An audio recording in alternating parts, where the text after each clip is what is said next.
9시 55분이었다. 로마에서는 새벽 3시였다. 라테란 궁전의 종소리는 침묵했다. 성벽 너머의 도시는 잠들어 있었다. 하지만 그 신성한 홀 안에서는 무언가가 비명을 지르고 있었다. 이것은 귀로 들리는 비명이 아니었다. 대신 그것은 한 남자의 마음속 비명이었다. 그는 겨우 수염이 자랄 만큼의 나이였다. 이 남자는 지상의 신의 대리인으로 여겨졌다. 그의 이름은 요한이었다. 그는 18살이었다. 그는 교황이었다. 그 순간 그는 대리석 복도에 서 있었다. 복도는 어둠 속으로 뻗어 있었다. 촛불이 벽을 따라 깜박였다. 그는 마치 다른 사람의 것인 양 자신의 손을 응시했다. 정말로 그 손들은 다른 사람의 것이었다. 그의 손은 이제 다른 사람의 것이었다. 그는 이 사람을 알아보지 못했다. 이 새로운 자아는 지난 6달 동안 불가능할 법한 일들을 저질렀다. 인간은 그런 행동을 하면서 살 수 없어야 했다. 복도는 차가웠다. 그의 발밑에는 돌이 깔려 있었다. 그의 흰 가운은 그를 무오한 존재, 즉 지상의 신의 목소리로 각인시켰다. 그가 걸을 때 이 가운은 바닥을 스쳤다. 그는 잠들지 못했다. 진정으로 잠들지 못했다. 꿈이 시작된 이래로 그는 잠들지 못했다. 그는 신 앞에서는 꿈을 꾸었다. 그 꿈 속에서 신은 그에게 자신의 행동을 설명하라고 요구했다. 요한은 말을 할 수 없었다. 그는 단어를 만들 수 없었다. 그는 자신을 변호할 수도 없었다. 이는 그 자신이 누구인지 알았기에 변명할 여지가 전혀 없었기 때문이었다. 하지만 요한은 인간의 정신이 상황을 놀랍도록 잘 분리한다는 것을 배우고 있었다. 낮 동안에는 차마 말할 수 없는 일들을 저지를 수 있었다. 그런 다음 자신에게 그 일이 실제로 일어나지 않았다고 말할 수 있었다. 흰 가운을 입을 수도 있었다. 축복을 말하고 의식을 행할 수도 있었다. 그리고 해가 지면 완전히 다른 존재가 될 수 있었다. 이것은 심지어 자기 자신조차도 이름을 붙이고 싶지 않은 무언가였다. 수천 명의 사람들을 위해 미사를 집전할 수 있었다. 그 순간에는 거의 자신을 성스럽다고 믿을 수도 있었다. 그리스도의 말씀을 말할 수도 있었다. 그 말을 하면서 그것을 믿는 척할 수 있었다. 신도들의 얼굴을 바라볼 수 있었다. 그들의 절대적인 확신을 볼 수 있었다. 그들은 그가 지상의 신의 대리인이라고 믿었다. 그리고 그는 거의 자신들이 옳다고 스스로를 납득시킬 수 있었다. 그는 괴물이 아니었다. 궁전에서 벌어지고 있던 일들은 실제로 일어나지 않고 있었다. 하지만 해가 지자 여성들이 도착하기 시작했다. 여성들은 그의 선출 직후 거의 즉시 오기 시작했다. 그들은 며칠 안에 도착했다. 그것은 마치 우주 자체가 그를 시험하는 것 같았다. 그것은 어린 교황을 얼마나 빨리 타락시킬 수 있는지 보고 있었다. 요한에게 일어난 일, 그가 행한 일, 그리고 그에게 가해진 일은 숨겨졌다. 기관은 이 사건들을 은폐하기 위해 많은 것을 희생했다. 그것은 그들이 사람들이 알기를 원하지 않는 종류의 진실이었다. 이야기는 이제 처음으로 돌아간다. 요한을 이해하려면 그를 만든 기계를 이해해야 한다. 여기에는 시스템, 가족, 그리고 절대적인 부패가 포함되었다. 이러한 세력들이 10대 소년을 교황으로 만들었다. 요한의 아버지는 알리크 2세였다. 그는 왕이 아니었다. 그는 어떤 합법적인 의미에서도 귀족이 아니었다. 대신 그는 군벌이었다. 그는 로마를 통치했던 사람이었다. 그는 전투에서 정복한 것을 다스리듯 로마를 다스렸다. 그는 순전한 의지의 힘을 사용했다. 그는 자신에게 반대하는 사람은 누구든 파괴될 것이라는 절대적인 확신을 가지고 있었다. 알리크는 순수한 형태의 권력을 이해했다.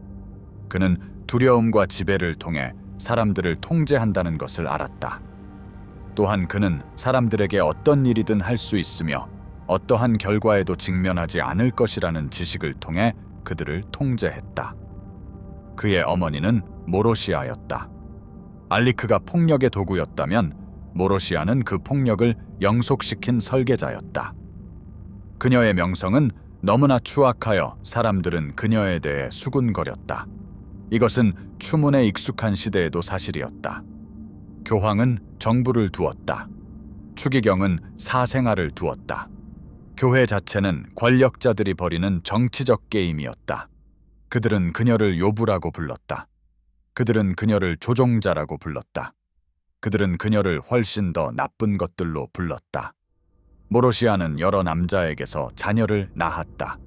그녀는 교황 선출을 조작했다. 그녀는 적들을 독살했다.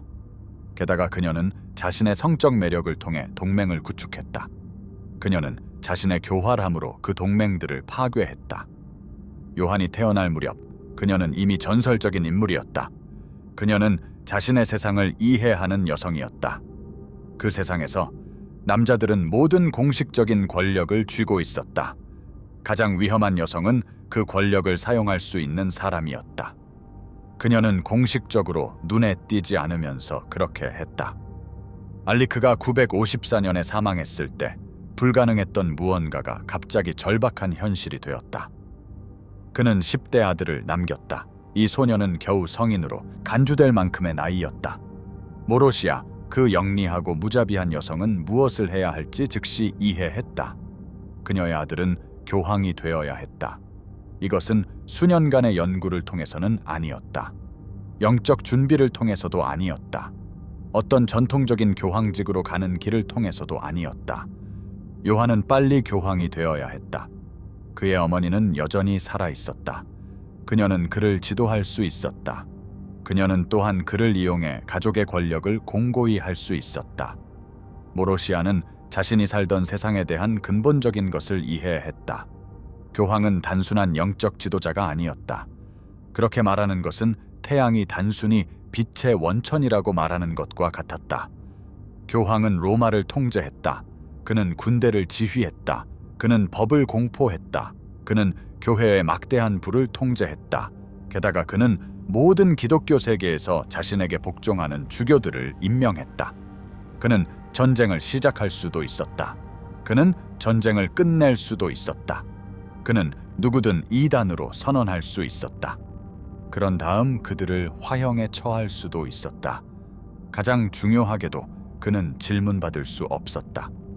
그 세상의 모든 사람, 말 그대로 모든 사람은 태어날 때부터 교황이 무오하다는 가르침을 받았다.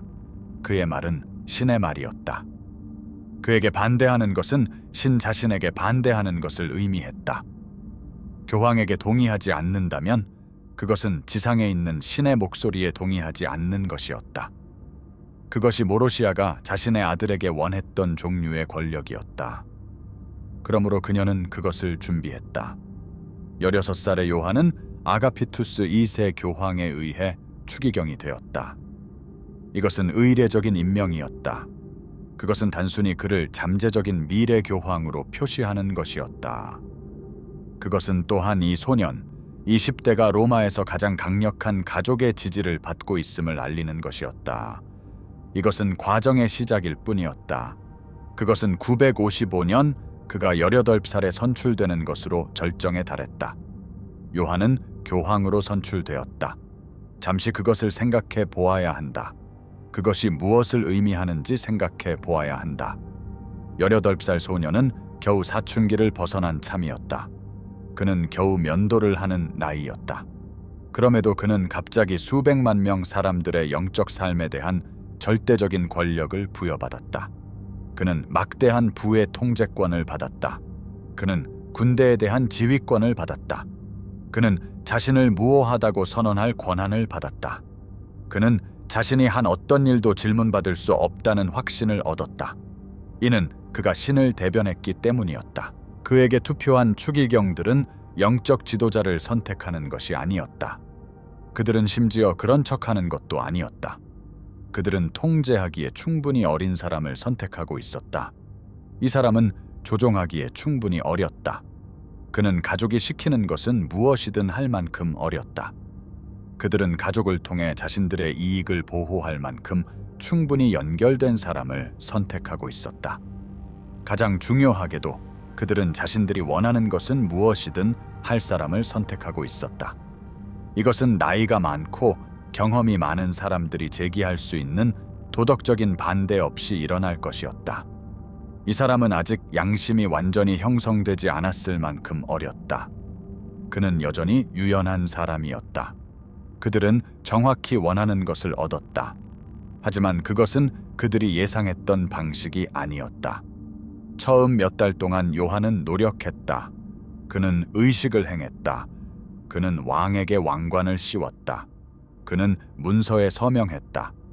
그를 선출했던 추기경들은 모든 것이 완벽하게 진행되고 있다고 생각했을 것이다. 10대 교황은 유순하고 유연했다. 그는 지시를 따르고 있었다. 그때 하인들이 이상한 점을 알아차리기 시작했다. 그는 밤에 궁전을 배회하곤 했다. 그는 잠을 자지 않고 있었다. 그는 복도를 걸어 다녔다. 그것은 마치 그가 찾을 수 없는 무언가를 찾는 것 같았다. 그의 눈은 이상했다. 그것은 무언가를 본 사람의 눈과 같았다. 그것은 한 번 보면 잊을 수 없는 무언가였다. 경비병과 시종을 포함해 그와 가까운 사람들은 변화를 알아차렸다. 그는 정기적인 식사를 중단했다. 그는 몇 시간 동안 도서관으로 사라지곤 했다. 그는 대부분의 교황이 전혀 보지 않던 필사본들을 꺼냈다. 이것들은 신학과 권위에 대한 문서들이었다. 그것들은 교회가 가르치는 것들이 과연 사실인지 의문을 제기했다. 하지만 가장 눈에 띄는 변화는 5째 달쯤에 나타났다. 여성들이 도착하기 시작했다. 처음에는 단 한 명의 여성이었다. 그녀는 로마로 여행 온 순례자였다. 그녀는 성하를 뵙기를 원했다. 그녀는 늦은 저녁 교황의 처소로 안내되었다. 아침이 되자 그녀는 사라졌다. 경비병들이 그녀를 데리고 나갔다. 그들은 아마 그녀에게 돈을 좀 주었을 것이다. 그들은 아마 그녀에게 조용히 하라고 말했을 것이다. 그녀는 자신이 온 곳으로 돌아갈 것이었다. 그녀는 말할 수 없는 어떤 지식을 가지고 있었다. 그녀는 또한 어느 정도는 자신의 것이 아님을 아는 수치심을 안고 있었다. 그리고 또 다른 순례자가 왔다. 또 다른 순례자가 뒤를 이었다. 곧 몇 주 안에 여성들이 교황의 거처로 꾸준히 이어지는 흐름이 생겨났다. 그들은 다른 이유로 왔다. 어떤 이들은 로마로 여행하기 위해 수년간 저축했던 순례자들이었다. 그들은 성하를 뵙기 위해 매일 기도했다. 사제들은 그것이 그들의 삶에서 가장 위대한 영적 경험이 될 것이라고 말했다. 이 순례자들은 무엇이 그들을 기다리는지 전혀 알지 못했다. 어떤 이들은 귀족 가문의 딸들이었다. 그들의 부모는 그들을 로마로 데려왔다. 부모들은 교황에게 눈에 띄는 것이 딸들의 결혼 전망이나 가문의 위상을 향상시킬 수 있기를 바랐다. 이 부모들은 교황 처소에서 무슨 일이 일어날지 생각하더라도 그것을 완전히 숙고하도록 자신을 내버려 두지 않았다. 어떤 이들은 궁전에서 일하는 신녀들이었다. 이 소녀들은 그들을 보호해줄 강력한 가족이 없었다. 그들은 거절할 수 없었다. 그들은 교황이 그들을 원하면 가야 한다는 것을 아주 분명히 이해했다. 그 외에 무엇을 할 수 있었을까? 지상의 신의 대리인에게 아니라고 말할 수 있었을까? 크레모나의 리우트프란트 연대기 작가가 그곳에 있었다. 그는 로마에 살았다. 그는 이 사건들을 목격했다. 그는 거의 감추지 않은 공포감으로 그것들에 대해 썼다. 리우트프란트는 요한이 라테란 궁전을 로마에서 최악의 사창가로 만들었다고 진술했다. 하지만 사창가라는 용어는 부적절했다. 사창가는 사업이었다. 사창가에서 일하는 여성들은 돈을 위해 그곳에 있었다. 그 역학이 그 자체로 문제를 안고 있었지만 그것은 달랐다. 그것은 교황 궁전에서 일어나고 있던 일과는 달랐다. 이것은 완전히 다른 것이었다. 이것은 절대적인 권력의 체계적인 사용이었다. 그 목적은 여성의 몸에 접근하는 것이었다. 이것은 신과 같은 권력을 부여받은 10대였다. 그는 신과 같은 권력에는 한계가 없다는 것을 발견하고 있었다. 일단 한계가 적용되지 않는다는 것을 알게 되면 멈추는 것은 거의 불가능해졌다. 여성들은 요한을 거절할 수 없었다. 그는 교황이었다. 그는 신을 대변했다. 그가 한 사람을 자기 처소로 원하면 그 사람은 갔다. 그가 무언가를 하기를 원하면 그 사람은 그 일을 했다. 그 외에 무엇을 할 수 있었을까? 교황을 강간으로 고발할 수 있었을까? 교황은 무오했다. 그러므로 교황은 강간을 저지를 수 없었다. 그러므로 그의 처소에서 어떤 일이 일어났다면 그것은 실제로 생각했던 것과 달랐다. 그것이 요한이 따르던 논리였다. 그는 그것을 무기처럼 사용하는 법을 배우고 있었다. 가장 나쁜 부분은 이 논리가 뒤틀린 종류의 이치를 만들어냈다는 것이었다. 교황이 무오하고 그의 권위가 신에게서 직접 온 것이라면 그가 한 모든 것은 받아들여질 수 있어야 했다. 그것은 괜찮아야 했다. 그것은 신의 계획의 일부여야 했다. 교황이 잘못을 저지를 수 있다는 생각은 신학적으로 불가능했다. 그의 잘못은 신의 판단을 잘못되게 만들 것이었다. 그리고 신은 잘못될 수 없었다. 그러므로 여성들은 그것을 받을 만한 어떤 일을 했을 것이다. 또는 그들은 무슨 일이 일어나는지 오해했을 것이다. 또는 그들은 그것에 대해 거짓말을 하고 있었을 것이다. 또는 그들이 기억하는 방식으로 실제로 일어나지 않았을 것이다. 이것이 가장 교활한 부분이었다. 만약 그들이 그것에 참여했다면 그들은 동의한 것이었다. 그러므로 그것은 아무런 잘못이 없었다. 이것이 바로 절대적인 권위의 심리적 함정이었다. 그것은 무오류성에 대한 주장과 결합되었다. 이 두 가지가 함께 존재하자 권위 있는 인물은 감히 건드릴 수 없게 되었다. 이는 법적으로만이 아니라 도덕적으로도 건드릴 수 없다는 의미였다. 그들을 도덕적으로 비난하는 것은 전체 시스템이 거짓 위에 세워졌다는 것을 인정해야만 가능했다. 한 여성이 요한에게 특히 중요한 존재가 되었다. 그녀의 이름은 스테판이었다.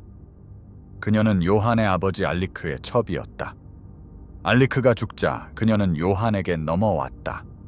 당시로서는 이는 특별히 이례적인 일이 아니었다. 아버지에게 속했던 여성들은 종종 아들에게도 속했다. 그러나 요한이 스테파나에게 한 행동은 중요한 무언가를 드러냈다. 이는 그가 자신의 권위를 얼마나 완전히 믿기 시작했는지 보여주었다. 그는 그녀를 임신시켜 그의 행위 증거를 그녀의 몸 안에 남겼다. 이 임신은 그녀와 교황 사이에 무슨 일이 있었는지 모든 사람에게 드러냈을 것이다. 그녀와의 관계가 끝나자 요한은 단순히 다음 여성에게로 넘어갔다. 그러나 스테파나는 유일한 희생자가 아니었다. 남아있는 기록들은 교황 요한이 수십 명의 여성과 잠자리를 같이 했다고 묘사한다. 이는 막연한 수십 명을 의미하는 것이 아니었다. 대신 그 숫자는 명확히 수십 명으로 언급되었다. 그러나 연대기 작가들이 사용한 단어는 셀 수 없는 이었다. 중세 연대기 작가들이 그 단어를 사용했을 때 그들은 세는 것을 포기했다라는 의미였다. 그들은 각 개별 희생자를 기록하려는 시도를 멈췄다. 모든 희생자를 추적하기에는 너무나 많았다. 이 여성들 중 일부는 순례자였다. 그들은 수십 마일 떨어진 마을에서 로마로 여행했다. 그들은 또한 다른 도시와 심지어 다른 나라에서도 왔다. 이 여성들은 돈을 모았고 간절히 기도했다. 그들은 교황을 만나고 싶어 힘든 여정을 떠났다. 그들은 이것이 영적인 경험이 될 것이라고 배웠다. 그들은 이것이 자신들의 삶을 영원히 바꿀 것이라고 믿었다. 실제로 그것은 그들의 삶을 영원히 바꾸었지만 그들이 바라던 방식은 아니었다. 그들은 궁전 안의 방들에 갇혔다. 그곳에서 그들은 반복적으로 강간당했다. 그 후 그들은 풀려나 어떻게든 집으로 돌아갔다. 그들은 이 트라우마적인 경험을 영원히 안고 살았을 것이다. 그들은 결코 그것에 대해 말하지 않았다. 누가 그들을 믿어주겠는가? 교황은 무오류하다고 여겨졌다. 만약 그들이 교황이 자신들을 강간했다라고 주장한다면 그들은 불가능한 일을 주장하는 것이었다. 그들은 거짓말쟁이로 파멸했을 것이다. 그들의 가족은 교황에 대한 끔찍한 비난을 퍼뜨린 자들로 몰려 망가졌을 것이다. 결과적으로 그들은 침묵을 지켰다. 이는 강간이 계속되었다는 것을 의미했다. 더 많은 여성들이 희생되었다. 이 패턴은 스스로 영속되었다. 이러한 사건들을 넘어 상황은 더욱 암울해졌다. 교황 요한은 자신의 가족에게도 권력을 사용했다. 증언에 따르면 그는 2명의 여동생과 성적인 관계를 맺었다. 이 증언은 963년에 로마 시노드에서 결국 정리되었다. 이 여동생들은 그의 피를 나누었다. 그들은 같은 궁전에서 자랐다. 그들은 아버지가 권력을 남용하는 것을 보며 성장했다. 그들은 또한 어머니가 조종당하는 것도 보았다. 게다가 그는 자신의 조카와도 성적인 관계를 맺었다. 그녀는 그의 피부티였으며 그의 가족 출신 소녀였다. 기록들은 그녀의 나이를 명시하지 않는다. 그러나 로마의 젊은 여성들에 대한 요한의 약탈적인 행동을 고려할 때 그녀가 어렸다고 추정하는 것이 합리적이다. 이것들은 적들이 속삭인 소문이 아니었다. 이것들은 교황 가문에 대한 복수를 꾀하는 사람들이 만든 비난이 아니었다. 대신 이것들은 목격자들이 제시한 증언들이었다. 그것들은 공식적인 교회의 절차에서 제시되었다. 이 증인들은 그들이 묘사한 사건들에 대한 직접적인 지식을 가지고 있었다. 고위 관료인 라파엘 추기경은 교황청에서 일했다. 그는 궁전 안에서 일어난 일들을 직접 보았다. 라파엘 추기경은 주교들의 집회 앞에 섰다. 그는 교황 요한이 스테파나와 침대에 있는 것을 직접 목격했다고 증언했다. 스테파나는 요한 아버지의 첩이었다. 라파엘은 마지못해 증언하지 않았다. 그는 압력을 받은 것처럼 보이지 않았다. 그는 자신이 본 것을 단순히 진술했다. 이것은 잘 알려진 사실을 묘사하는 것과 같았다. 사실 그것은 모든 사람에게 상식이었다. 궁전의 모든 사람이 알고 있었다. 교회 최고위층 인사들도 모두 알고 있었다.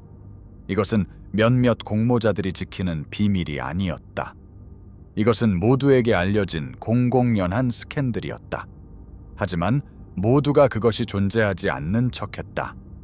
근친상간은 신학적인 위기를 초래했다. 교회는 이 위기를 다룰 준비가 전혀 되어 있지 않았다. 근친상간은 대죄였다. 그것은 가장 중대한 죄악 중 하나로 여겨졌다. 그것은 기독교 법뿐만 아니라 자연법도 위반했다. 이는 중세신학에 의해 이해된 바와 같았다. 그것은 가장 깊은 수준의 부패로 여겨졌다. 그것은 가장 근본적인 유대 관계에 대한 위반이었다. 왕들은 더 작은 죄과로도 폐위되었다. 사람들은 근친상간으로 처형되었다. 그러나 이러한 행위를 저지른 자는 무오류하다고 여겨졌다. 그는 교황이었다. 그는 지상의 하느님 대리자였다. 그는 어떤 것에 대해서도 틀릴 수 없었다. 그러므로 심오한 모순이 발생했다. 만약 교황이 진정으로 무오류하다면 그의 근친상간은 어떤 식으로든 용납될 수 있어야 했다. 이것은 어떤 논리적인 기준으로도 명백히 사실이 아니었다. 반대로 만약 교황이 실제로 무오류하지 않다면 가톨릭 교회의 전체 신학적 토대는 거짓이었다. 이것은 불가능한 선택을 제시했다. 그래서 교회는 단순히 선택하기를 거부했다. 그들은 이러한 행위들을 공식적으로 인정하지 않았다. 그들은 그것들을 교리와 화해시키려 하지 않았다. 그들은 요한이 계속해서 행동했음에도 불구하고 아무 일도 일어나지 않는 척했다. 수녀들은 교황 요한의 특별한 집착 대상이 되었다. 궁전에는 수녀원들이 딸려 있었다. 이곳에는 종교적인 서약을 한 여성들이 살고 있었다. 이 여성들은 자신의 성을 하느님께 바쳤다. 그들은 어떤 남자에게도 속하지 않았다. 요한은 교황으로서 자신의 권위가 그들의 신성한 서약보다 우선한다고 결정했다. 결과적으로 그는 그들을 반복적으로 이용했다. 그는 그들에게 성적인 접촉을 강요했다. 그는 그들의 서약이 아무 의미 없음을 분명히 했다. 교황이 다르게 결정하면 이것은 사실이 되었다. 그 시절 요한이 로마의 어떤 수녀를 원하면 경비병들이 그녀의 수녀원으로 올 것이다. 그녀는 그의 방으로 끌려올 것이다. 그녀는 강간당할 것이다. 그리고 그녀는 다시 보내졌다. 그녀 주변의 모든 사람이 무슨 일이 일어났는지 알았다. 그러나 아무도 아무 말도 하지 않았다. 이 침묵은 교황이 무오류했기 때문이었다. 그러므로 일어난 일은 그녀가 생각하는 바가 될 수 없었다. 이로 인한 심리적 피해는 엄청났다. 수녀의 전체 정체성은 그녀의 서약에 묶여 있었다. 여기에는 하느님께 대한 헌신도 포함되었다. 육체적 관계를 거부하는 것도 마찬가지였다. 요한은 이 모든 원칙을 위반했다.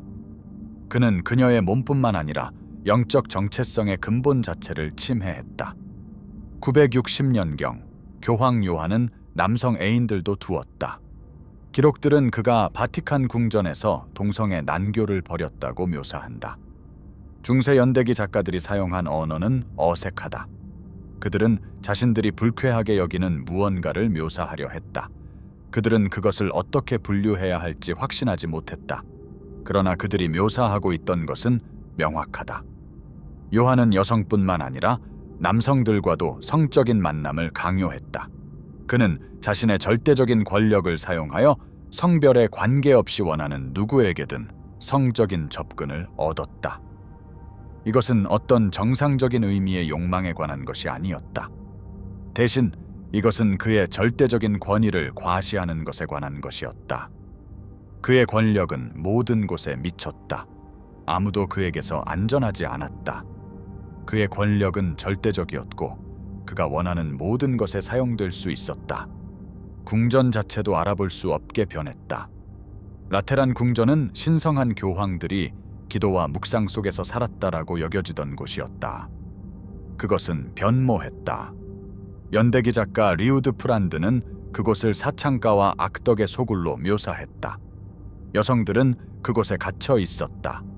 성폭력은 끊임없이 발생했다. 그곳은 체계적인 공포의 장소가 되었다. 요한은 이 모든 것의 설계자였다. 여기에 거의 논의되지 않는 한 가지 측면이 있다.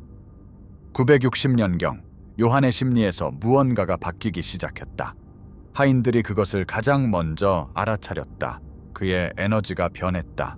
광란적인 약탈 행위는 느려지는 듯했다. 그는 다시 도서관에서 시간을 보내기 시작했다. 그러나 이번에는 달랐다. 그는 신학 서적을 읽고 있었다. 그는 필사본들을 꺼내고 있었다. 그는 답을 찾는 사람의 열정으로 그것들을 연구했다. 이것들은 그를 갈기갈기 찢어놓는 질문들에 대한 답이었다. 그가 무엇을 발견했을까? 완전한 면책 특권을 가지고 수년간 여성을 강간했던 남자를 무엇이 흔들 수 있었을까?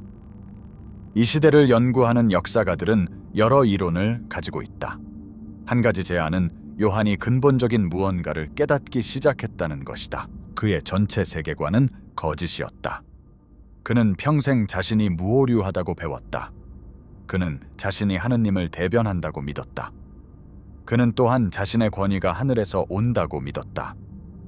만약 그것이 사실이라면 그가 하고 있던 모든 것은 용납될 수 있었어야 했다. 그것은 하느님의 계획의 일부였어야 했다. 그러나 그의 내면에서 무언가가 이것은 옳지 않다고 외치고 있었다. 그의 양심의 일부는 절대적인 권력에 의해 완전히 파괴되지 않았다. 그것은 자신이 무오류하지 않다고 외쳤다. 그것은 그가 단지 10대일 뿐이라고 소리쳤다. 그는 신과 같은 권능을 부여받았다. 그는 그것을 사람들을 파괴하는 데 사용하고 있었다. 그 모순은 견딜 수 없게 되었다. 그 변화는 961년과 962년경 더욱 분명해졌다. 요한의 행동은 예측 불가능해졌다. 한순간 그는 대담한 약탈자로 공공연히 범죄를 저지르고 있었다. 다음 순간 그는 완전히 철수했다. 그는 자신을 가두었다. 그는 식사를 중단했다. 그는 지금 우리가 공황 발작이라고 부를 만한 것을 경험했다. 이러한 순간에 그의 심장은 너무나 빨리 뛰어서 터질 것 같다고 생각했다. 그는 숨을 쉴 수 없었다. 그의 내면에서 무언가가 찢어지는 듯했다. 하인들은 그가 어둠 속에 앉아 아무 말도 하지 않는 것을 발견했다. 그는 아무것도 응시하지 않았다. 그들은 그가 새벽 3시에 복도를 서성거리며 혼잣말을 하는 것을 보았다.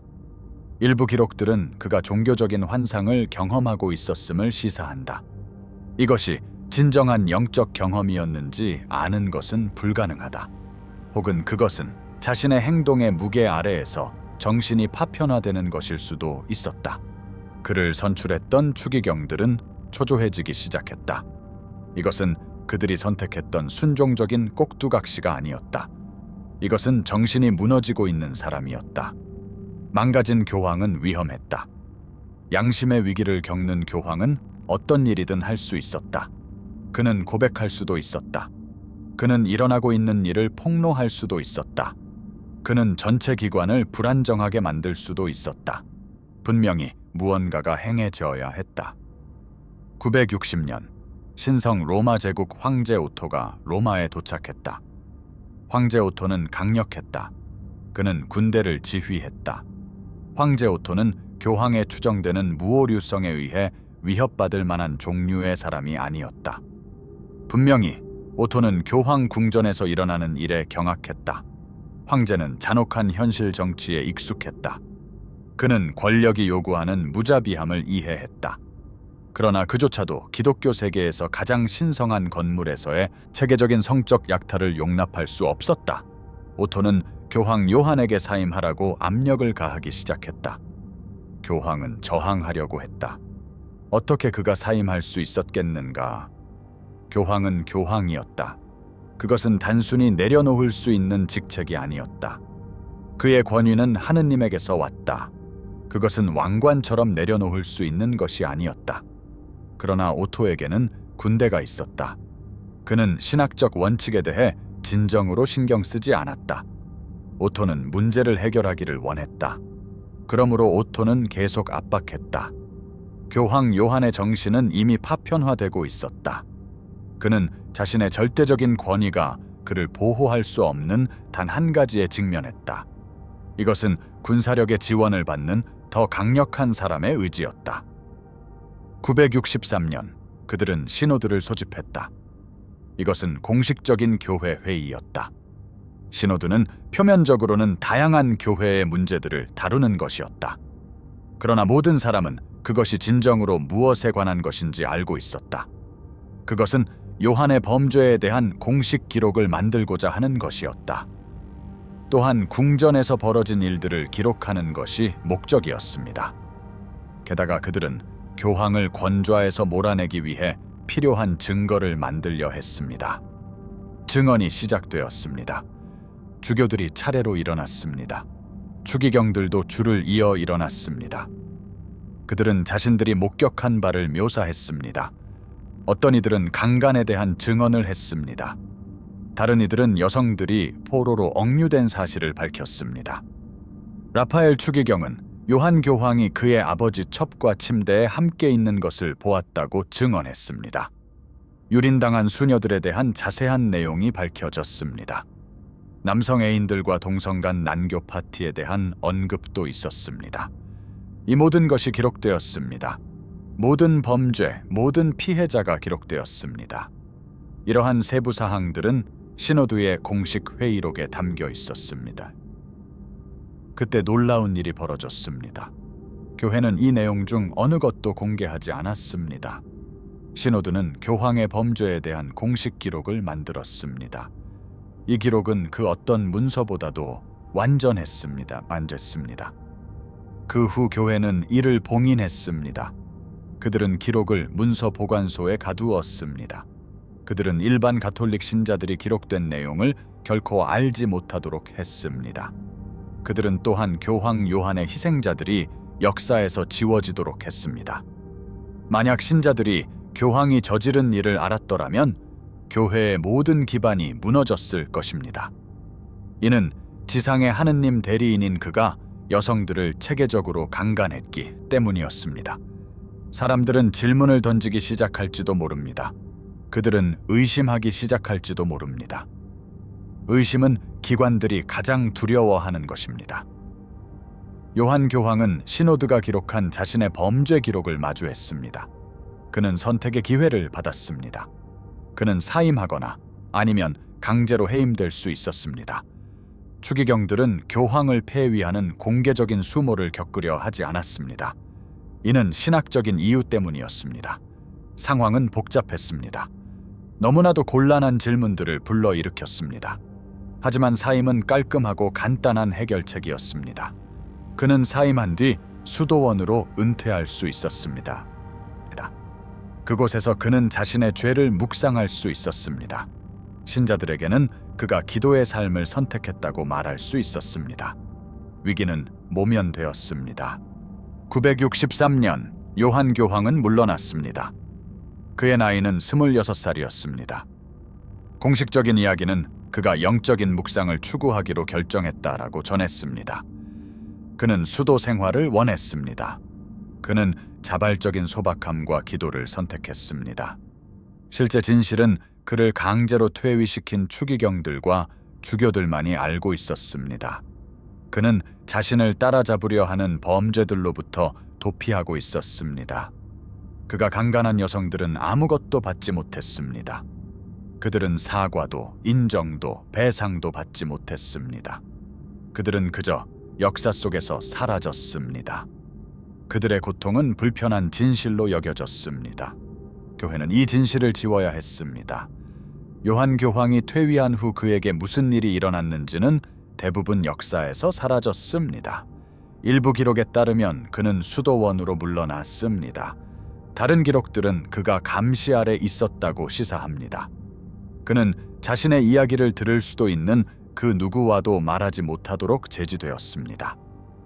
특히 소름 끼치는 한 기록은 오토베스타가 그 젊은 남자를 살해했다고 주장합니다. 그녀는 교회의 절차가 끝나기를 기다리는데 지쳤던 것입니다. 이는 그가 다시는 문제가 되지 못하게 막았습니다. 우리가 확실히 아는 것은 요한 교황이 964년에 사망했다는 것입니다. 그의 나이는 27살이었습니다. 그의 죽음은 거의 언급되지 않았습니다. 궁전 기록 어딘가에 짧은 기록 하나가 나타났습니다. 그것은 누군가가 죽었다는 스쳐 지나가는 언급에 불과했습니다. 그리고 침묵이 뒤따랐습니다. 교회는 그의 무덤을 봉인했습니다. 그들은 교황 공식 명단에서 그의 이름을 삭제했습니다. 그들은 그의 교황 재임 기간 전체를 무효라고 선언했습니다. 그들은 가능한 한 철저하게 그를 역사에서 지우려 했습니다. 그는 유령 교황이 되었습니다. 그는 존재가 허락되지 않은 교황이었습니다. 수세기 동안 그의 존재는 역사가들에게만 알려져 있었습니다. 이 역사가들은 봉인된 문서 보관소에 접근할 수 있었습니다. 개신교 종교개혁은 나중에 그를 교황의 권위에 대한 공격의 탄약으로 사용했습니다. 그는 지상의 하느님 대리인으로 여겨지던 인물조차 괴물이 될 수 있다라는 증거였습니다. 하지만 교회는 그저 이를 부인했습니다. 그들은 그가 결코 존재하지 않았다라고 가장했습니다. 그들은 그의 존재라는 불편한 사실을 없애기 위해 역사를 다시 썼습니다.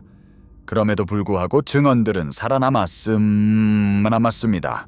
리우트프란트의 연대기도 살아남았습니다. 로마 시노드의 문서들도 억압되었음에도 불구하고 살아남았습니다. 진실의 조각들이 남아 있었습니다. 그것들은 중세 문서들 곳곳에 흩어져 있었습니다.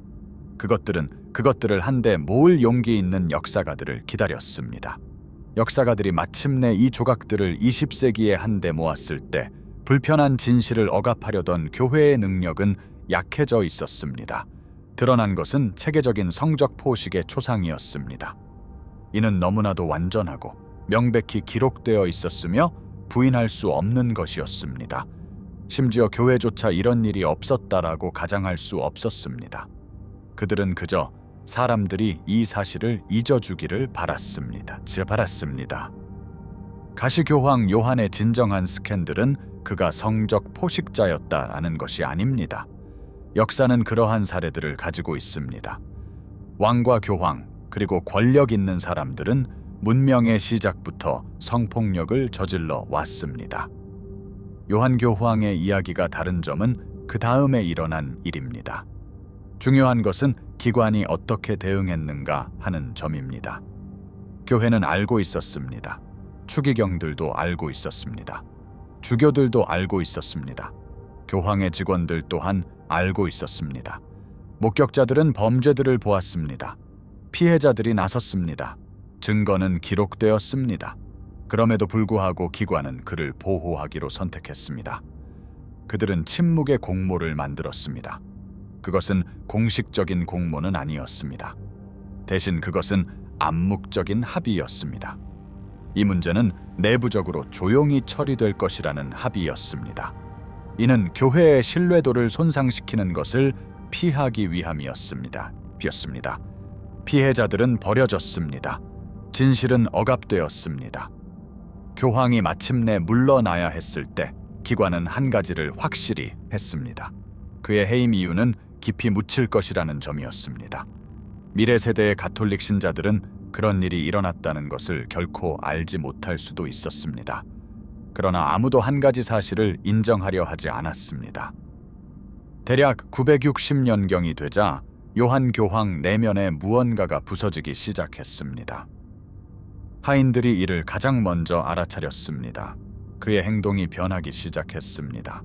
광적이고 뻔뻔스러운 포식 행위가 둔화되는 듯 했습니다. 그는 몇 시간씩 도서관으로 사라지곤 했습니다. 그는 신학 원고들을 꺼내 보았습니다. 그는 존재 자체에 대한 근본적인 문제와 씨름하고 있음을 시사하는 강렬함으로 텍스트들을 연구했습니다. 그는 무엇을 발견했던 것일까요? 수년 동안 완전히 면책된 채 여성들을 강간해온 한 남자를 과연 무엇이 흔들 수 있었을까요? 이 시대를 연구하는 역사가들은 여러 이론을 가지고 있습니다. 한 가지 가능성은 요한 교황이 진정으로 끔찍한 것을 깨닫기 시작했다는 것입니다. 그의 전체 세계관이 거짓이었다는 깨달음이었습니다. 그는 평생 자신이 무오류라고 배웠습니다. 그는 하느님을 대변했습니다. 그의 권위는 하늘에서 직접 내려온 것이었습니다. 그의 말은 틀릴 수 없었습니다. 그의 판단은 절대적이었습니다. 그가 하는 어떤 것도 죄가 될 수 없었습니다. 그는 죄를 초월했고 심판을 넘어섰으며 모든 인간의 법을 초월했기 때문입니다. 그러나 그것이 사실이라면 그가 행하는 모든 것이 괜찮아야 했습니다. 그것은 용인되어야 했습니다. 그것은 하느님 자신에 의해 신성시되어야 했습니다. 그럼에도 불구하고 그의 내면에서는 무언가가 비명을 지르고 있었습니다. 양심의 어떤 조각은 절대 권력에 의해 완전히 파괴되지 않았던 것입니다. 이 목소리는 그에게 이것이 옳지 않다고 말했습니다. 그는 무오류가 아니었습니다. 그는 단지 신과 같은 권력을 부여받은 10대였습니다. 그는 사람들을 파괴하기 위해 그것을 사용하고 있었습니다. 그 모순은 견딜 수 없게 되었습니다. 961년과 962년이 되자 그의 행동은 점점 더 불규칙해졌습니다. 한순간 그는 여전히 뻔뻔스러운 포식자였습니다. 그는 누가 알든 상관없다는 듯 대놓고 범죄를 저질렀습니다. 다음 순간 그는 완전히 물러나곤 했습니다. 그는 자신을 가두었습니다. 그는 식사를 중단했습니다. 그는 새벽 3시에 복도를 서성이며 혼잣말을 중얼거렸습니다. 하인들은 그가 어둠 속에 앉아 아무 말도 하지 않고 아무것도 응시하지 않는 것을 발견하곤 했습니다. 그들은 그가 오늘날 공황 발작이라고 묘사할 수 있는 것을 겪는 듯했다고 보고했습니다. 그의 심장은 너무 격렬하게 뛰어서 폭발할 것 같다고 생각했습니다. 그는 숨을 쉴 수 없었습니다. 그의 내면의 무언가가 스스로를 갈기갈기 찢는 듯했습니다. 그를 선출했던 추기경들은 초조해지기 시작했습니다. 이것은 그들이 선택했던 순종적인 꼭두각시가 아니었습니다. 이것은 정신이 무너져 내리는 사람이었습니다. 완전한 정신 붕괴를 겪는 교황은 위험했습니다. 죄책감과 의심에 사로잡힌 교황은 무엇이든 할 수 있었습니다. 그는 모든 것을 고백할 수도 있었습니다. 그는 무슨 일이 일어나고 있었는지 폭로할 수도 있었습니다. 그는 전체 기관을 불안정하게 만들 수도 있었습니다. 무언가 조치가 취해져야 했습니다. 하지만 무엇을 할 수 있었을까요?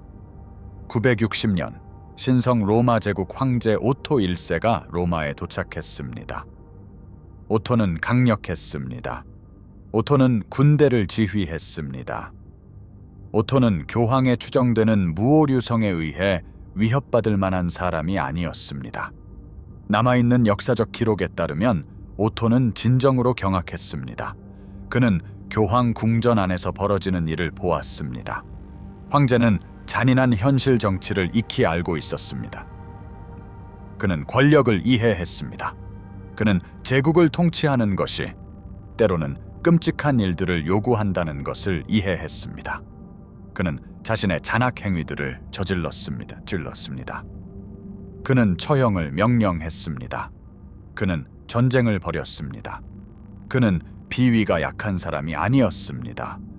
하지만 그조차도 체계적인 성적 포식 행위를 용납할 수 없다라고 생각했습니다. 이는 기독교 세계에서 가장 신성한 건물에서 일어난 일이었습니다. 오토 1세는 자신의 무자비함에도 불구하고 라테라노 궁전에서 벌어지는 일을 보았습니다. 그는 이것이 선을 넘었다라고 판단했습니다. 이는 무시할 수 없었습니다. 오토는 요한 교황에게 사임하도록 압력을 가하기 시작했습니다.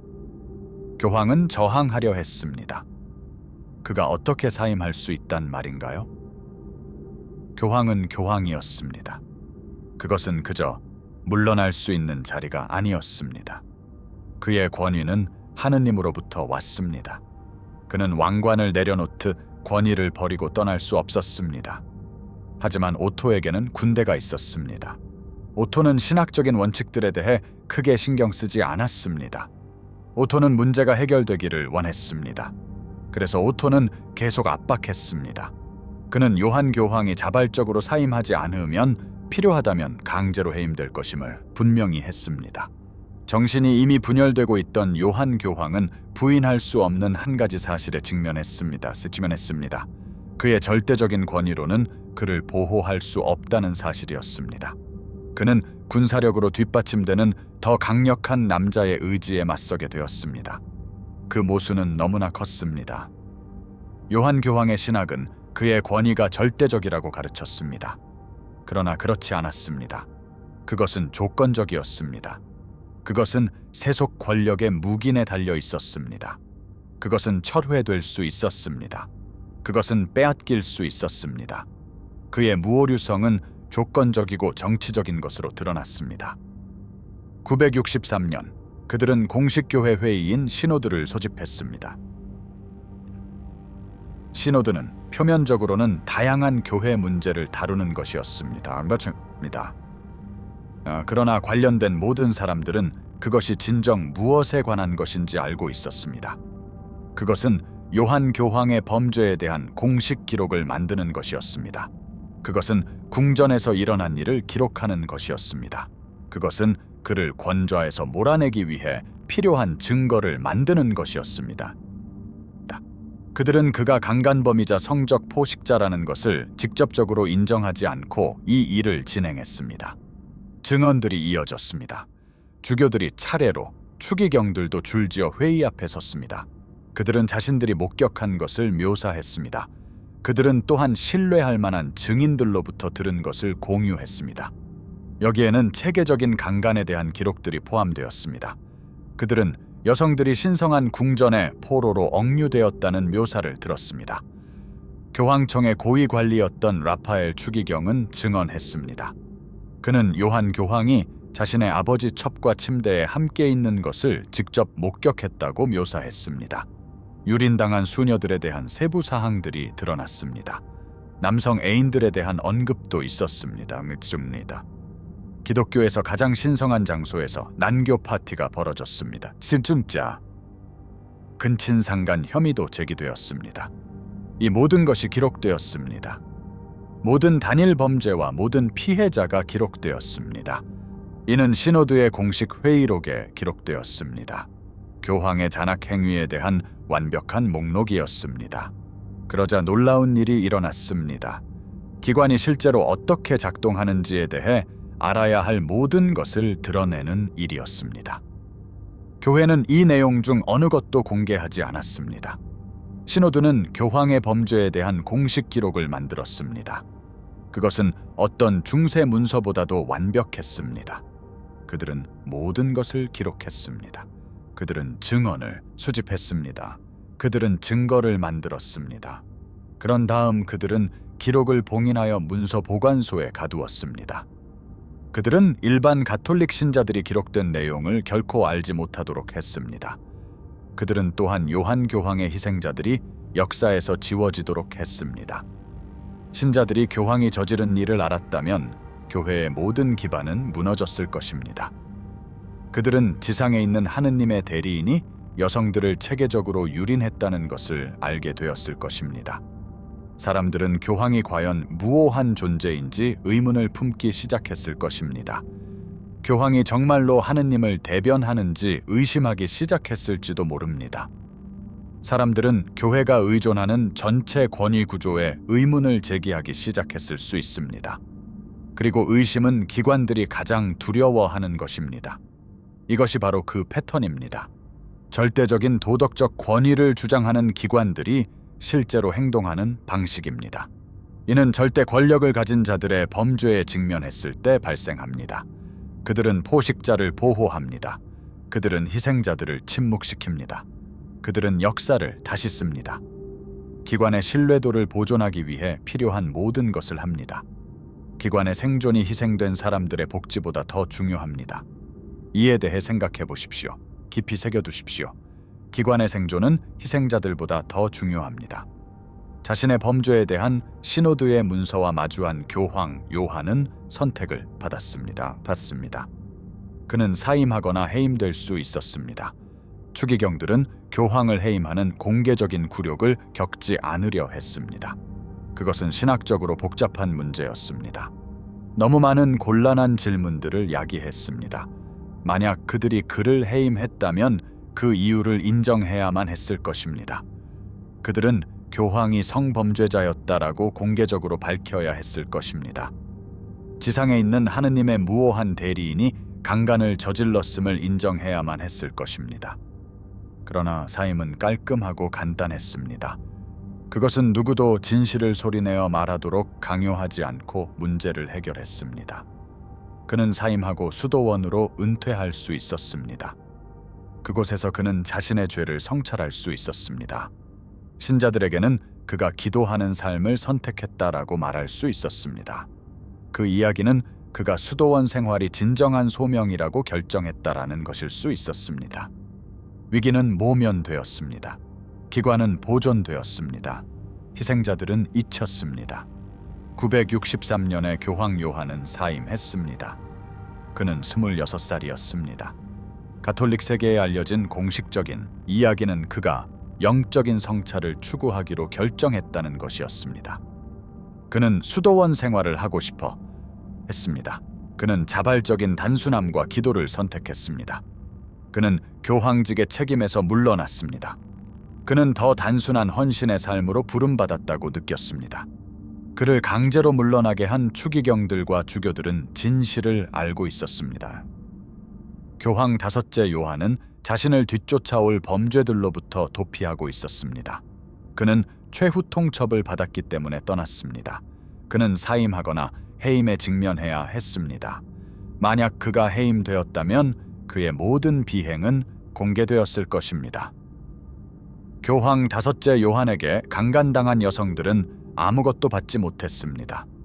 그들은 사과도, 인정도, 보상도 받지 못했습니다. 그들은 그저 역사에서 사라졌습니다. 그들의 고통은 교회가 지워야 할 불편한 진실로 여겨졌습니다. 이 여성들은 스스로를 보호하려는 기관의 필요로 인한 희생자들이었습니다. 요한이 퇴위한 후 그에게 무슨 일이 일어났는지는 대부분 역사 속에서 사라졌습니다. 일부 기록들은 그가 수도원으로 물러났다고 전합니다. 그곳에서 그는 기도와 성찰 속에서 여생을 보냈습니다. 다른 기록들은 그가 삼엄한 감시를 받았다고 말합니다. 그는 자신의 이야기를 들을 수 있는 누구와도 이야기하는 것이 금지되었습니다. 그는 고립되고 침묵당하고 지워졌습니다. 특히 충격적인 한 기록은 오토 1세가 단순히 요한을 죽였다고 주장합니다. 오토는 교회의 절차가 끝나기를 기다리다 지쳐갔습니다. 그는 또한 요한이 권력을 되찾거나 무슨 일이 있었는지 폭로할까 두려워했습니다. 오토는 가장 깔끔한 해결책은 문제를 완전히 제거하는 것이라고 결정했습니다. 교황 5째 요한은 다시는 문제가 되지 않도록 살해당했습니다. 우리가 확실히 아는 것은 요한이 964년에 사망했다라는 것입니다. 그는 27살이었습니다. 그의 죽음은 거의 기록되지 않았습니다. 궁전 기록 어딘가에 짧은 한 줄만이 나타났을 뿐입니다. 어쩌면 스쳐 지나가는 언급이 누군가 죽었다는 것을 기록했을지도 모릅니다. 그리고 침묵이 뒤따랐습니다. 그 어떤 것도 없었습니다. 부고는 없었습니다. 어떤 공식적인 인정도 나타나지 않았습니다. 어떤 의식도 거행되지 않았습니다. 교회는 그의 무덤을 본긴했습니다. 에스다 그들은 공식적인 교황 명단에서 그의 이름을 지웠습니다. 그의 전체 교황직은 무효로 선언되었습니다. 그들은 이후 역사 기록을 살펴보았습니다. 그들은 요한을 역사에서 최대한 철저하게 지우려 했습니다. 이것은 공백, 부재, 공간을 만들어냈습니다. 한때 교황이 그곳에 있었지만 존재하지 않아야 했습니다. 그는 유령 교황이 되었습니다. 그는 존재가 허락되지 않은 교황이었습니다. 수세기 동안 그의 존재는 역사학자들에게만 알려져 있었습니다. 이 역사학자들은 봉인된 기록 보관소에 접근할 수 있었습니다. 특별한 허가를 받은 사람들만이 로마 시노드에 그의 범죄 기록을 읽을 수 있었습니다. 중세 기록을 깊이 파고든 학자들만이 무슨 일이 일어났는지 조각들을 맞출 수 있었습니다. 종교개혁자들은 나중에 교황 5째 요한의 이야기를 이용했습니다. 그들은 이를 교황의 권위에 맞서는 탄약으로 사용했습니다. 프로테스탄트들은 그를 교황이 무오하지 않다는 증거로 지목했습니다. 그들은 교황이 자동으로 하느님을 대변하지 않는다고 주장했습니다. 그들은 교황이 그저 한 인간에 불과하다고 말했습니다. 그는 다른 어떤 사람과 마찬가지로 동일한 죄와 타락에 빠지기 쉬웠습니다. 그들은 그를 라테라노 궁전을 매음굴로 바꾼 교황으로 언급했습니다. 교회는 이러한 공격에 다르게 대응했습니다.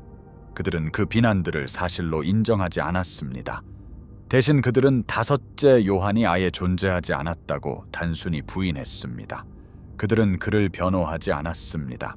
그들은 또한 그가 비방당했다고 주장하지도 않았습니다. 그들은 이 인물에 대해 단순히 모른다고 주장했습니다. 그들은 자신들의 기록에 그런 교황은 없다고 진술했습니다. 모든 주장은 역사적 부정확성으로 일축되었습니다. 그들은 역사를 다시 쓰고 그를 제거했습니다. 그들은 그가 결코 존재하지 않았다라는 이야기를 만들어냈습니다. 하지만 그 기록들은 어쨌든 살아남았습니다. 리우트프란트의 연대기는 살아남았습니다. 로마 시노드의 문서는 억압되었습니다. 그러나 그것은 단편적인 형태로 살아남았습니다. 이 단편들은 중세 문서들 곳곳에 흩어져 있었습니다. 그것들은 교회가 완전히 통제할 수 없었던 기록 보관소에 보존되었습니다. 증거는 남아 있었습니다. 진실은 묻혀 있기를 거부했습니다. 20세기에 이르러서야 역사학자들이 무슨 일이 일어났는지 조각들을 맞출 수 있었습니다. 이때 교회의 절대 권력은 약화된 상태였습니다. 학자들은 이전에 닫혀 있던 기록 보관소에 접근할 수 있었습니다.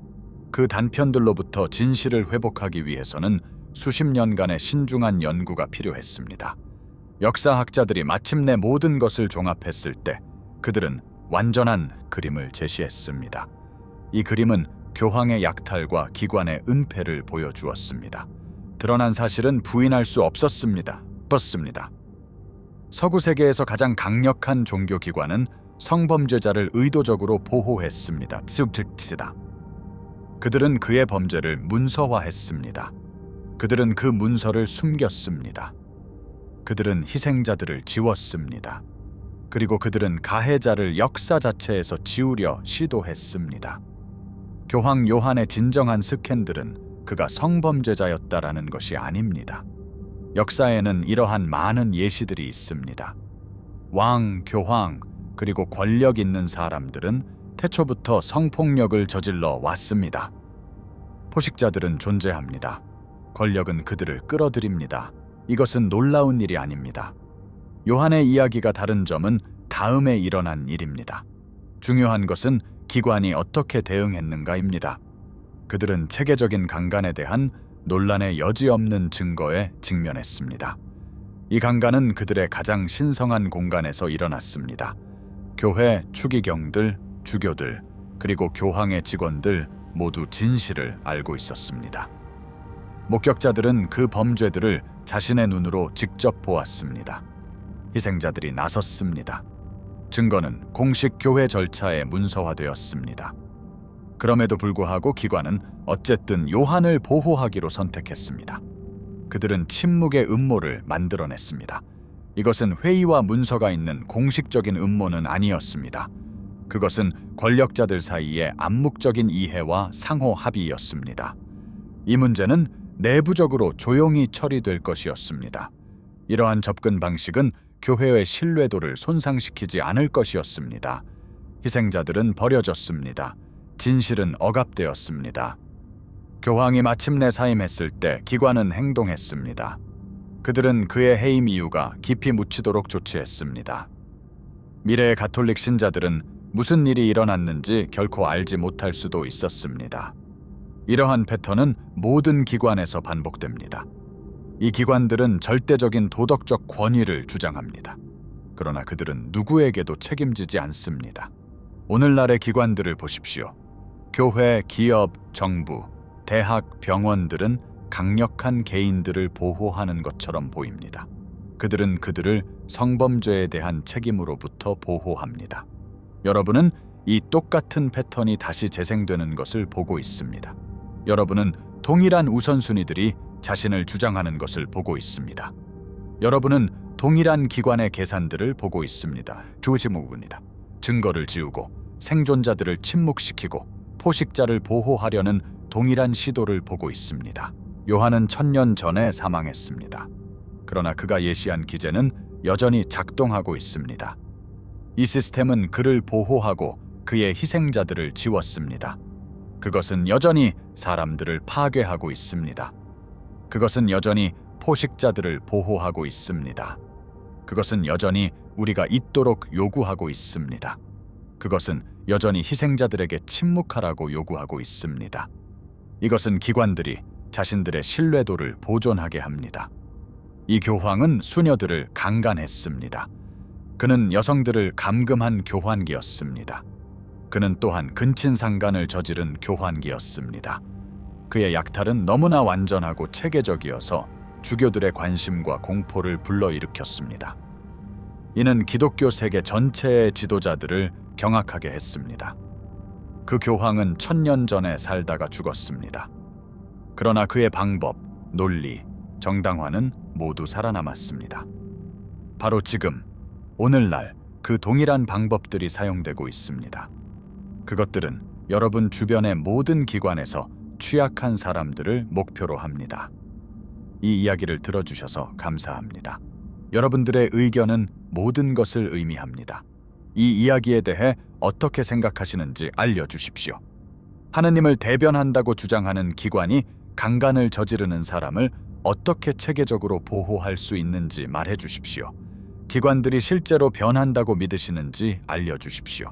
아니면 우리는 그저 약탈과 은폐의 동일한 순환이 계속해서 반복되는 것을 보고 있는 것일까요?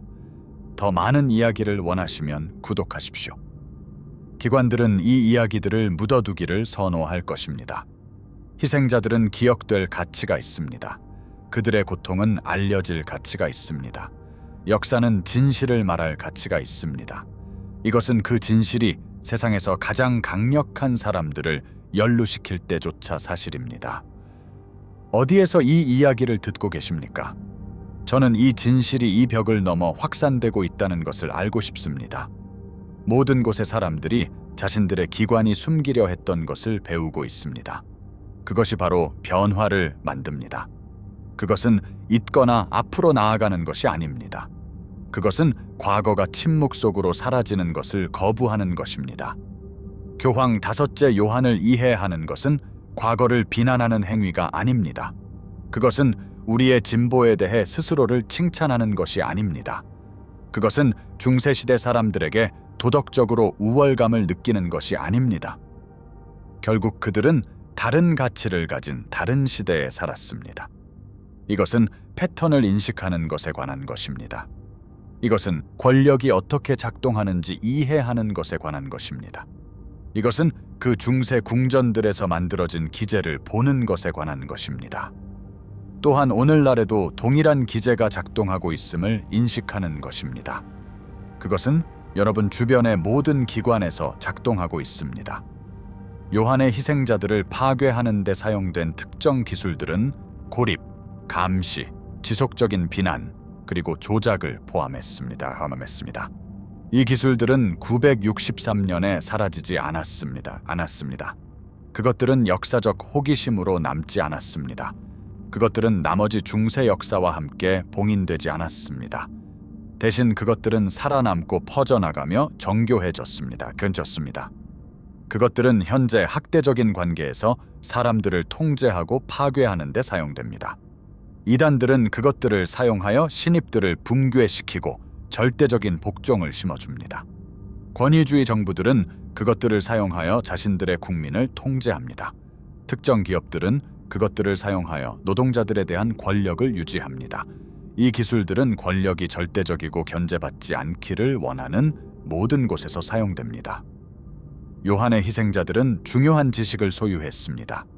그들은 인간의 마음이 체계적으로 파괴될 수 있다는 것을 알았습니다. 이것은 물리적인 흔적을 남기지 않는 심리적 조작을 통해서였습니다. 그 지식은 궁전을 벗어났습니다. 그것은 수세기에 걸쳐 퍼져나갔습니다. 그것은 증식했습니다. 그것은 통제의 청사진이 되었습니다. 그것은 매일 취약한 사람들에게 계속해서 사용되고 있습니다. 요원의 범죄를 가능하게 한 구조에 대해 생각해 보십시오. 그것은 무작위가 아니었습니다. 우연한 일도 아니었습니다. 특정 원칙 위에 세워졌습니다. 위계적인 구조는 한 사람에게 절대적인 권력을 주었습니다. 신학적 틀은 그 사람을 비판으로부터 면역되게 만들었습니다. 제도적 메커니즘은 기관의 생존을 우선시했습니다. 이는 피해자 보호보다 중요하게 여겨졌습니다. 권력자들 사이의 집단적 합의가 이 시스템을 유지했습니다. 이는 진실을 말하는 것보다 더 중요하다고 간주되었습니다. 이것이 익숙하게 들리십니까? 이러한 구조는 10세기 로마에만 국한되지 않습니다. 이는 권위가 절대적인 곳마다 존재합니다. 책임이 부재하는 곳마다 존재합니다. 학대는 요한이 특별히 사악해서 발생한 것이 아니었습니다. 물론 그가 그랬을 수도 있습니다. 학대를 위한 환경을 그 구조가 조성했기 때문입니다. 그를 막을 수 없도록 시스템이 설계되었기 때문입니다. 학대가 발생했을 때 기관의 첫 번째 본능은 언제나 자기 보존이었기 때문입니다. 카자 신부 준비 이야기와 요한 5세의 이야기는 이해하는 데 매우 중요합니다. 그것들은 다른 규모에서 작동하는 동일한 원칙을 드러냅니다. 둘 다 절대적인 권력과 절대적인 면책이 결합될 때 무슨 일이 일어나는지를 보여줍니다. 둘 다 기관들이 스스로를 보호하기 위해 무엇을 할 것인지를 보여줍니다. 또한 둘 다 권력자의 명성을 보존하기 위해 피해자들이 어떻게 지워지는지를 보여줍니다. 이 역사가 불편한 이유는 다음과 같습니다. 요한을 보호했던 그 기관은 여전히 여기에 있습니다. 가톨릭 교회는 아직도 존재합니다. 그것은 지구상에서 가장 강력한 기관 중 하나입니다.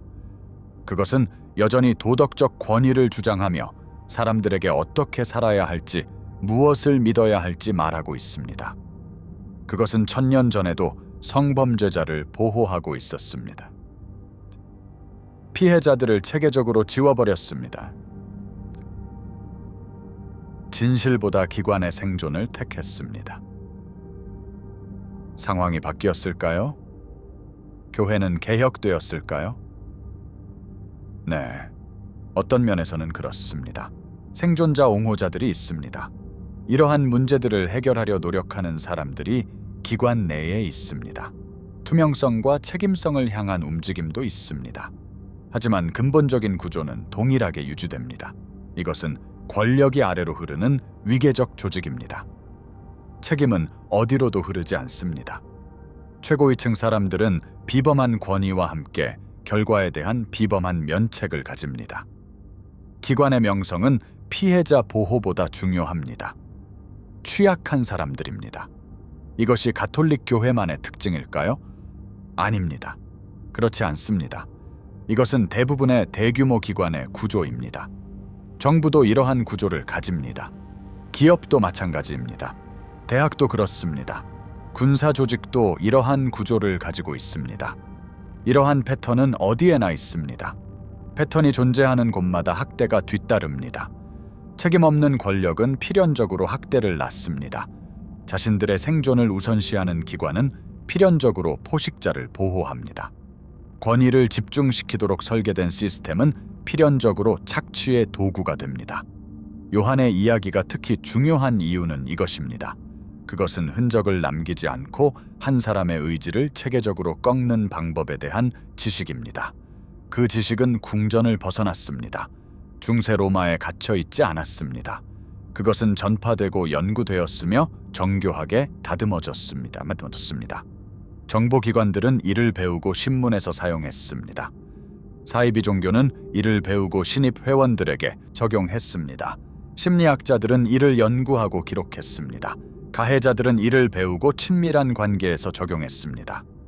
이러한 이해는 순전히 심리적 수단을 통해 누군가의 자율성을 파괴할 수 있음을 의미합니다. 이는 신체적 폭력이나 증거를 남기지 않고도 가능합니다. 그 지식은 오늘날에도 사람들을 해치는 데 적극적으로 사용됩니다.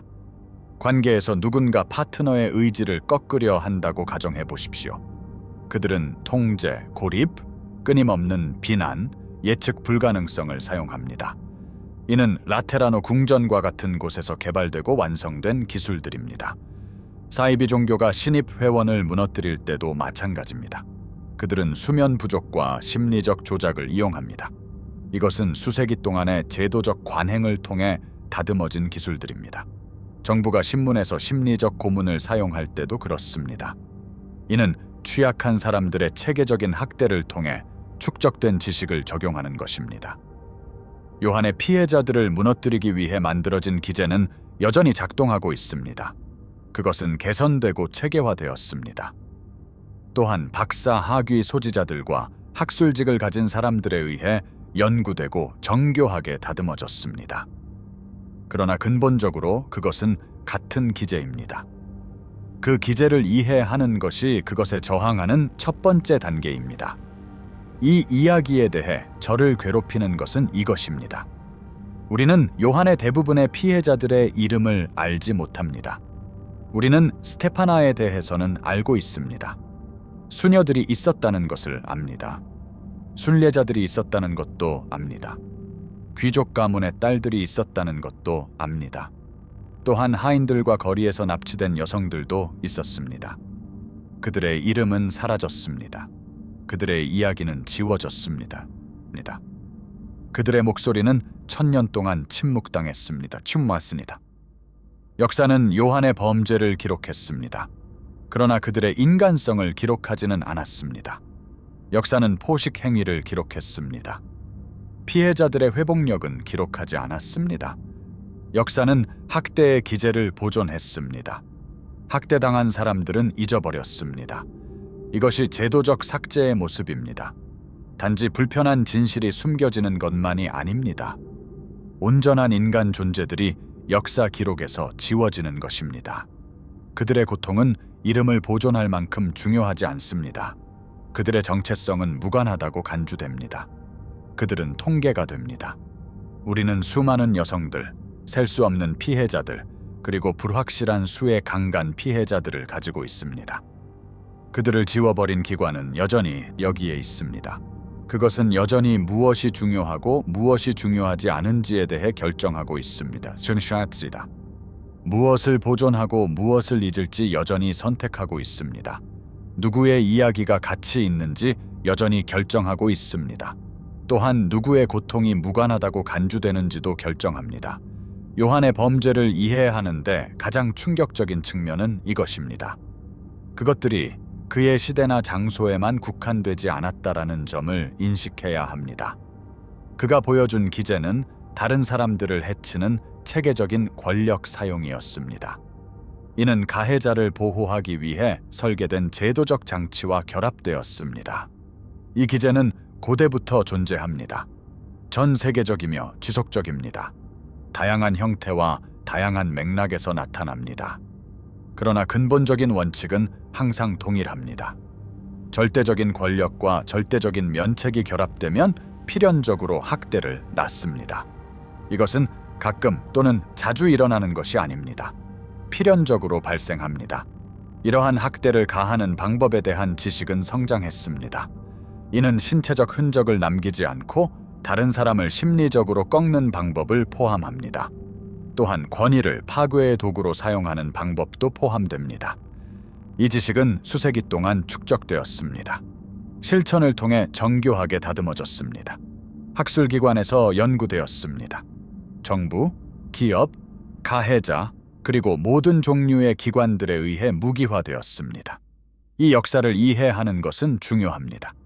이는 단순히 흥미롭기 때문만은 아닙니다. 물론 흥미롭기는 하지만 학대가 언제 일어나는지 인식할 수 있는 로드맵을 제공하기 때문에 중요합니다. 무엇을 찾아야 할지 가르쳐 줍니다. 패턴을 보여줍니다. 기관이 성범죄에 대한 책임으로부터 강력한 개인을 보호하는 것을 볼 때 당신은 요한의 시스템이 작동하는 것을 보고 있는 것입니다. 기관이 피해자의 복지보다 명성을 우선시하는 것을 볼 때도 마찬가지입니다. 당신은 요한의 시스템이 작동하는 것을 보고 있습니다.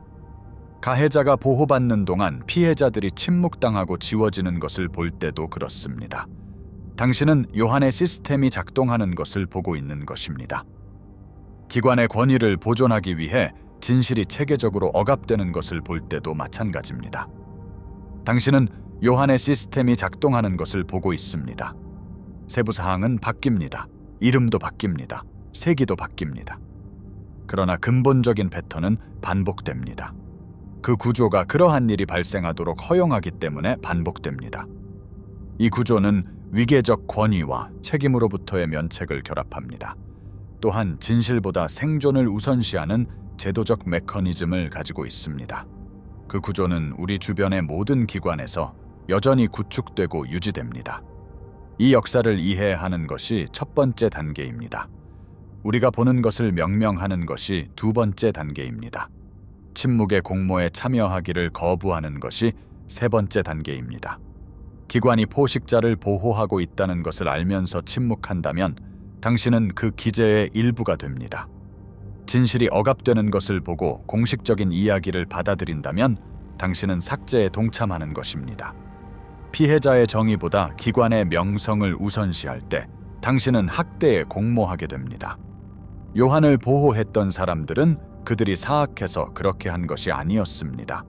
그들은 그 구조가 그들에게 동기를 부여했기 때문에 그렇게 했습니다. 그들의 경력, 지위, 정체성이 기관에 얽매여 있었기 때문에 그렇게 한 것입니다. 진실을 말하는 것이 그들이 구축한 모든 것을 파괴했을 것이기 때문에 그렇게 한 것입니다. 그러나 그것이 그들을 변명해 주지는 않습니다. 그들의 동기를 이해하는 것이 우리의 책임에서 벗어나게 하지는 않습니다. 우리는 비슷한 상황에 직면했을 때 다른 선택을 해야 합니다. 우리는 기관들이 여전히 이러한 역사를 묻으려 노력하는 세상에 살고 있습니다. 기관들은 여전히 피해자의 정의보다 자신들의 명성을 우선시합니다. 기관들은 여전히 권력을 보호하고 고통을 지우도록 설계된 기제를 구축합니다. 하지만 우리는 그러한 기제에 저항할 수 있는 세상에도 살고 있습니다.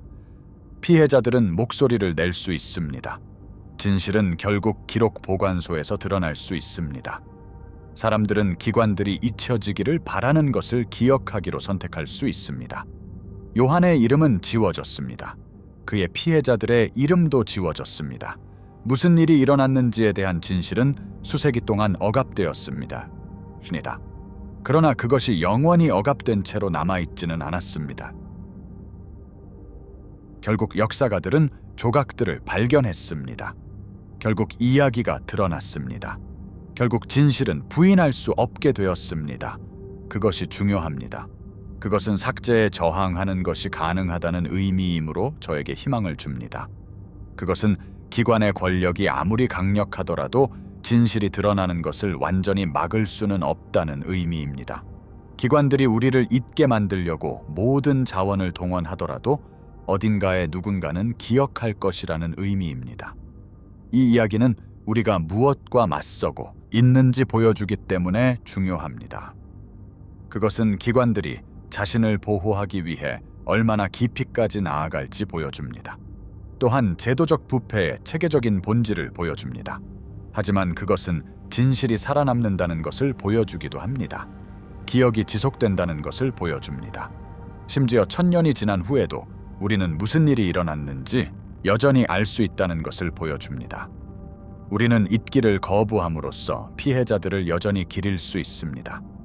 우리는 그들의 서사를 받아들이기를 거부함으로써 기관에 여전히 책임을 물을 수 있습니다.